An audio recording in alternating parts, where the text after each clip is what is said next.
In today's video, I'm going to teach you how to add filters in Lovable Dev. We're using the fastest method, which is to guide Lovable with a single, clear prompt so it scaffolds the UI and wiring for you.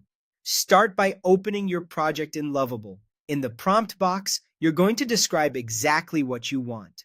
Type this as one instruction. Add filter controls above the product list.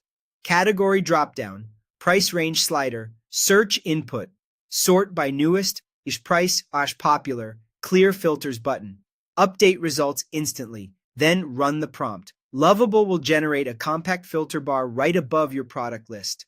The category dropdown lets users narrow results to a specific group, like accessories or home goods.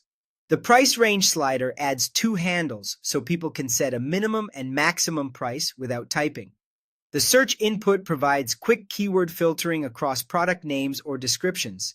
The sort control switches the ordering between newest, price, or popular.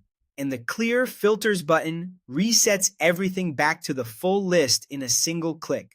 Because you included update results instantly, Lovable should wire each control to reactive state so changes apply without a page refresh. As soon as you pick a category, drag the slider, type in the search box, or switch the sort, the product list should update in place. If you don't see instantaneous updates, rerun the prompt and keep that phrase in your instruction so Lovable prioritizes live filtering. Now test each control. Choose a category and confirm only matching products remain. Drag the slider to a tight range and verify that higher or lower priced items disappear accordingly. Type a few letters into the search box. Results should filter as you type. Toggle the sort to newest, then to price, then to popular, and watch the order change. Finally, hit clear filters to ensure all controls reset and the full catalog returns. If anything looks off, refine your prompt with specifics. For example, mention the exact field names your data uses for category, price, or popularity, or ask for a default sort like newest.